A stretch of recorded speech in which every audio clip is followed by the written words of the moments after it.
America దెబ్బకి బిత్తరపోయిన China కంపెనీలు భారత్ వైపు ప్రయాణిస్తున్నాయి.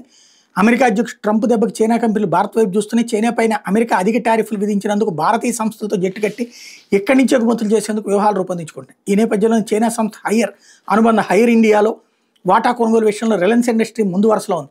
వోల్టాస్తో జతకట్టేందుకు టాటాలతో షాంఘై హైలీ గ్రూప్ చర్చలు పునఃప్రారంభించింది.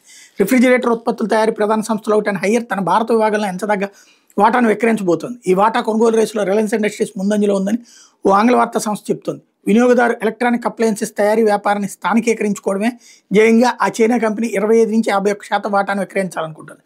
51% వాటా కొంటే భారత కంపెనీ అతిపెద్ద వాటాదారుగా మారుతుంది. ఈ కంపెనీ కోసం రిలయన్స్ ఇండస్ట్రీస్కి సునీల్ మిత్తల్కి చెందిన భారతీయ గ్రూప్ నుంచి పోటీ ఎదురవుతోంది.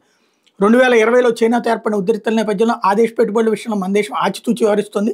చైనా కంపెనీలతో సంయుక్త సంస్థ ఏర్పాటు చేయదలుచుకుంటే భారతీయ కంపెనీలకు బోర్డు ఆధిపత్యం ఉండాలని స్పష్టం చేసింది.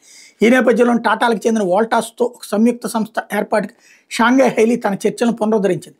మైనార్టీ వాటాకే పరిమితం అవడానికి అంగీకరించిందని సమాచారం. భారత్ పెద్ద మార్కెట్ కావడం, ఇక్కడి నుంచి ఎగుమతి చేస్తే అమెరికా టారిఫ్ ప్రయోజనం లభించడమే ఇందుకు కారణం. ఎలక్ట్రానిక్స్ విడిభాగాలకు ఇటీవల ప్రకటించిన PLI పథకం వల్ల చైనాతో పోలిస్తే ఉత్పత్తి వ్యయాలు కూడా తటస్థం అవుతాయన్నటువంటిది విశ్లేషకులు చెప్తున్నటువంటి. మన కంపెనీలతో కలిపి ఏర్పాటు చేసే ఎలక్ట్రానిక్ సంయుక్త సంస్థలో చైనా కంపెనీల వాటాను 10% పరిమితం చేయొచ్చని అధికార వర్గాల సమాచారం. సాంకేతికత బదిలీ షరతుపైన ఇది జరగచ్చని చెప్తున్నారు. చైనీస్ బ్రాండ్లకు బదులు ఎలక్ట్రానిక్స్ కాంట్రాక్ట్ తయారీ భాగస్వామ్యం సరఫరా కంపెనీల మీద మొగ్గు చూపొచ్చు అంటున్నారు.